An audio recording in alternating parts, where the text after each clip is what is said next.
안녕하세요, 여러분. 한이재미 배정선 선생님입니다. 52회 토픽2 기출문제 풀이 읽기 4번째 시간이에요. 오늘은 16번부터 18번까지 문제, 빈칸에 들어갈 내용으로 알맞은 것을 찾는 것 한번 해보도록 하겠습니다. 자, 그럼 시작할까요? 자, 빈칸에 들어갈 내용으로 알맞은 것을 고르는 이 문제 유형은 여러분이 선택지를 절대로 먼저 보지 마십시오. 선택지를 먼저 볼 필요가 없어요. 우리가 이 빈칸에 들어갈 내용을 찾은 다음에 비슷한 내용으로 선택지를 확인하는 것이 훨씬 좋은 방법입니다. 자, 그러면 첫 번째 문장 한번 읽어볼게요. 첫 번째 문장 읽을 때 어떻게 합니까? 그렇죠. 무엇에 대한 이야기예요? 확인해야 돼요. 자, 무엇에 대한 이야기인지 보겠습니다. 사람들은 일반적으로 쓴맛을 꺼린다. 자, 쓴맛이라는 거, 그리고 꺼린다라는 동사. 꺼린다 뭐예요? 아, 싫어요, 싫어요. 조금 싫어해서 피하는 것, 그것이 꺼리는 겁니다. 사람들은 일반적으로 쓴맛을 꺼린다. 그러면 쓴맛에 대해서 이야기를 하는 거예요. 이것은 뭐뭐뭐뭐 본능과 관계가 있다. 본능이 뭐예요, 여러분? 본능은 배우지 않아도 알고 있는 겁니다. 우리가 처음에 아기 때, 태어날 때부터 배가 고프면 울어요. 이거는 배고프면 우세요 라고 가르쳐 주지 않았어요. 그런데 그냥 알고 있는 겁니다. 그런 게 본능이에요. 배우지 않아도 알고 있고, 배우지 않아도 하게 되는 것, 그게 본능입니다. 자, 그러면 이것은 어떠한 본능과 관계가 있다. 그래서 우리는 이제 왜 사람들이 쓴맛을 꺼리는가, 왜 사람들이 쓴맛을 싫어하는가, 그것은 어떤 본능 때문이지? 라는 요거를 찾아야 해요. 자, 이 빈칸에 들어가야 할 내용들이 분명히 이 글 안에 나옵니다. 여러분은 찾아야 합니다. 무조건 생각해내는 것이 아니고 글 속에서 찾아봅시다. 식물 중에는 독성이 있어 몸에 해로운 것들이 있다. 먹으면 죽는 식물들이 꽤 있어요. 그죠? 그래서 독성이 있어서 몸에 해로운 거 반대는 이로운 거예요. 좋지 않은 거, 나쁜 거 하고 똑같은 뜻입니다. 몸에 나쁜 것들이 있다. 그런데 이런 독이 있는 식물은 보통 쓴맛이 난다. 몸에 해로운 것, 쓴맛. 네. 몸에 해로운 것들은 보통 쓴맛이 난다네요. 따라서 사람들은 무의식적인 게 뭐예요? 아, 내가 이렇게 생각해야지, 이렇게 행동해야지, 이거는 의식적인 거예요. 그럼 무의식적인 거는 생각하지 않아도 하는 거예요. 그죠? 생각하지 않고 하는 것이 무의식적입니다. 그럼 뭐예요? 본능하고 무의식하고는 비슷하네요. 그죠? 자, 그럼 요 근처에서 잘 봐야 됩니다. 사람들은 무의식적으로 쓴맛이 나는 것을 위험하다고 여기고 이를 거부하게 된다. 자, 쓴맛이 나는 거 위험해요. 나한테 나빠요. 그러니까 거부해요. 꺼려요. 자, 위험한 것을 거부한다.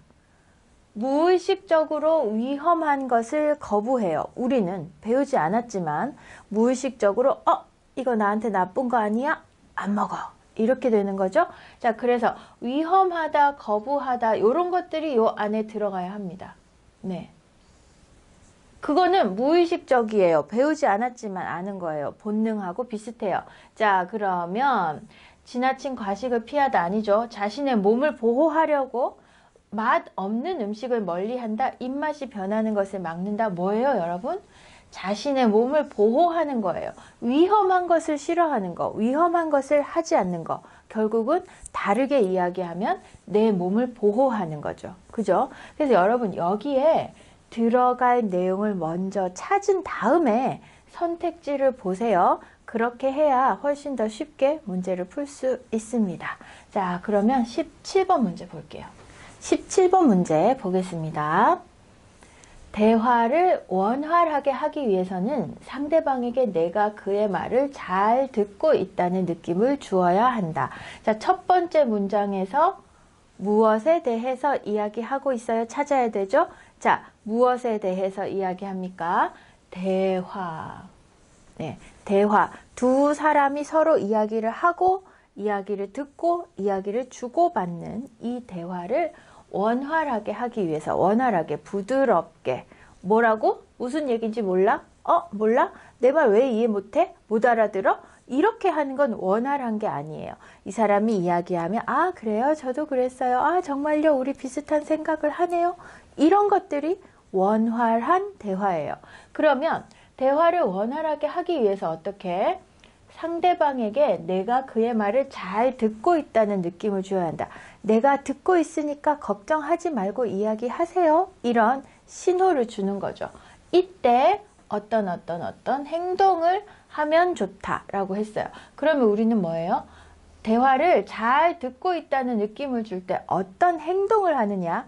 그 행동을 찾아야 합니다. 그죠? 대부분의 나라에서 이런 행동은 여기에 나오는 이 행동이겠죠? 그죠? 네. 이 행동은 긍정을 나타낸다. 긍정은 좋은 감정이에요. 그죠? 플러스적인 거죠. 긍정. 따라서 머리를 위아래로 움직이는 행동을 하면 자, 머리를 위아래로 움직이는 행동, 머리를 위아래로 움직이는 행동. 요거죠. 요게 빈칸에 들어가야 합니다.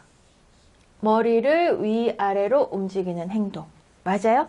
여러분, 이 빈칸에 들어갈 내용은 찾아야 합니다. 어떤 내용이 들어가는지 글 속에서 찾을 수 있습니다. 머리를 위아래로 움직이는 행동을 하면 상대방을 존중하고 이야기에 공감하고 있다는 느낌을 줄 수 있다. 자, 머리를 위아래로 움직이는 행동에 대한 거 여기에서 찾아야 돼요. 손뼉은 손이죠. 머리 아니에요. 땡. 고개를 끄덕인다. 고개를 끄덕이는 게 이거잖아요. 네. 그죠? 고개를 끄덕이는 요게 정답이네요.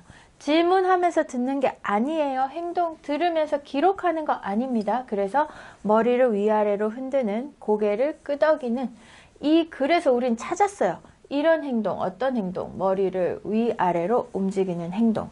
그래서 머리를 위아래로 움직이는 것을 고개를 끄덕이다 라는 다른 말로 표현을 했습니다. 우리는 요 빈칸에 들어갈 내용이 뭔지를 찾은 다음에 선택지를 보면서 쉽게 정답을 찾을 수 있어요. 자, 그 다음 문제 볼게요. 18번 문제입니다.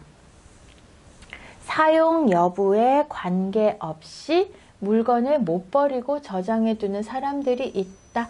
자, 첫 번째 문장에서 무엇을 찾습니까? 그렇죠. 무엇에 대해서 이야기하고 있어요? 찾아야 돼요. 자, 사람들이 있다. 주어 찾아야죠. 사람들이 있다. 어떤 사람들? 물건을 못 버리고 저장해 두는 사람들. 모두 모아놓아요. 물건을 버리지 못해요. 그런 사람들. 근데 여기 사용 여부. 여부는 하느냐 안 하느냐가 사용 여부입니다. 그러면 사용 여부는 사용하느냐 사용하지 않느냐죠. 그죠? 사용하는 것은 당연히 버리지 않아야죠. 그런데 사용하지 않는 것도 사용 여부에 관계없이 했어요. 사용하는 것도 버리지 않아. 사용하지 않는 것도 버리지 않아. 모두 버리지 않아. 다 모아둘 거야. 그런 사람들. 자, 이 사람들에 대해서 이야기를 합니다. 습관이나 취미로 수집하는 정도를 넘어 생활에 방해가 될 정도로 심할 경우 이는 치료가 필요한 행동장애로 본다. 정말로 생활에 방해가 될 정도로 내가 잘 곳이 없는데도 물건을 많이 모아두는 그런 사람들이 있습니다. 가끔 있어요. 자, 연구에 따르면 아직 이 빈칸이 안 나왔으니까 우리는 계속 쭉 읽어보는 거죠. 연구에 따르면 주변 사람들에게 사랑을 충분히 받지 못한 사람이 물건에 지나치게 집착한다고 한다. 주변 사람들에게 사랑을 받지 못해서 물건을 소중하게 생각하는 거예요. 네, 물건을 다 이렇게 버리지 못하고 다 놔두는 그런 게 생긴다고 합니다. 따라서 인간관계에서 안정을 찾으면 행동은 사라진다. 어떤 행동? 요거죠. 사용 여부에 관계없이 물건을 못 버리고 저장해 두는 행동, 또는 물건에 지나치게 집착하는 행동, 다 괜찮습니다. 어쨌든 뭐예요? 물건을 버리지 못하고 다 모으는 그 행동이, 그런 의미의 말이 여기에 들어가야 합니다. 물건을 버리지 않는다도 괜찮겠죠? 또 물건을 다 모은다도 괜찮겠죠? 물건에 지나치게 집착하는 것도 괜찮아요. 그런 의미의 말이 선택지에 있으면 그건 정답입니다. 자, 사람을 피한다? 아니에요. 물건에 대한 이야기예요. 불필요한 물건들을 산다? 사는 게 아니고 뭐예요? 버리지 못하는 거예요. 물건들을 집에 쌓아둔다. 집에 쌓아두니까 버리는 거 아니죠. 버리지 못하고 가지고 있는 거 맞죠?